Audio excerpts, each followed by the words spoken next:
আমার নাম অভিষেক সাহা, আমার মার নাম মঞ্জুশ্রী সাহা, বয়স 67। আমরা শিলিগুড়ি দেশবন্ধু পাড়া থেকে এসেছি।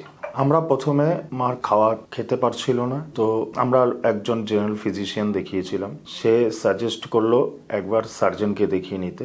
দেখানোর পর সার্জন বলল একটা ইউএসজি করিয়ে নিয়ে আসুন, কারণ ওনার গল ব্লাডারে স্টোন ছিল। তারপরে আমরা ইউএসজি করাই। ইউএসজি করানোর পর ডাক্তারের কোনো সন্দেহ হয়েছে, তারপরে এমআরসিপি করিয়েছিল। এমআরসিপিতে তখন ডাক্তার বলেছিল আমার যতটা সন্দেহ আছে এটা ক্যান্সার। তারপরে আমরা লোকাল ক্যান্সার হসপিটাল নিয়ে যাই। ওখানে পেট সিটি রিপোর্ট পেয়েছি। পেট সিটি রিপোর্টে ধরা পড়ে পজিটিভ আছে। ওখান থেকে আমরা সোজা কলকাতায় নিয়ে আসি। এখন ওনার প্রবলেম হলো উনি খেতে পারছে না ঠিক মতন, একটু জন্ডিস আছে, এলএফটি রিপোর্টও করা আছে।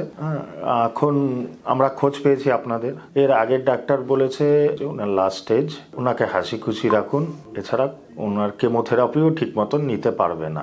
হার্ডলি 7 মাস 9 মাস থাকবে।